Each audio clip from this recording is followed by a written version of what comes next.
حضرت سلمان فارسی رضی اللہ تعالیٰ عنہ فرماتے ہیں کہ ایک شخص نبی علیہ الصلوۃ والسلام کے پاس آیا، آپ بیٹھے ہوئے تھے،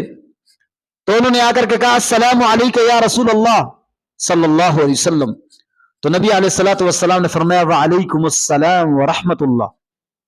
آپ نے رحمت اللہ زیادہ کیا۔ دوسرا شخص ہے، اس نے آ کر کے کہا السلام علیکم ورحمۃ اللہ، تو نبی علیہ الصلوۃ والسلام نے جواب دیا وعلیکم السلام ورحمۃ اللہ وبرکاتہ۔ تیسرا شخص ہے، اس نے آ کر کے اسلام کیا السلام علیکم ورحمۃ اللہ وبرکاتہ، تو نبی علیہ الصلوۃ والسلام نے فرمایا وعلیک، آپ پر بھی ہو۔ تو مجلس میں بیٹھے ہوئے کسی نے پوچھا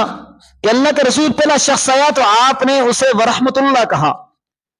دوسرا بندہ آیا تو آپ نے ورحمۃ اللہ وبرکاتہ بھی کہا، لیکن تیسرا بندہ آیا تو آپ نے صرف علیک کہا۔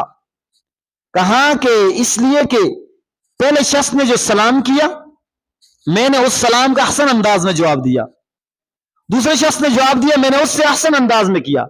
تیسرے نے پورا سلام کہہ دیا وعلیکم السلام علیکم ورحمۃ اللہ وبرکاتہ، میرے لیے کوئی گنجائش ہی نہیں چھوڑی، لہٰذا میں نے کہا وعلیک، یعنی آپ پر بھی اسی طرح کا سلام ہو جس طرح آپ نے مجھ پر کیا ہے۔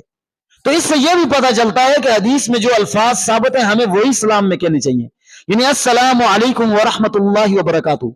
اور بعض حضرات مذاکرتاً کہتے ہیں السلام علیکم ورحمۃ اللہ وبرکاتہ وجنت وعالیت ومغفرت، کچھ سے کچھ کہتے ہیں، یہ سلام کہیں سے بھی ثابت نہیں ہے، بس اتنا ہی ثابت ہے السلام علیکم ورحمۃ اللہ وبرکاتہ۔ اور صرف اگر کوئی بندہ السلام علیکم کہتا ہے تو اللہ پاک 10 نیکیاں دیتے ہیں، ورحمۃ اللہ کہتا ہے اس کے ساتھ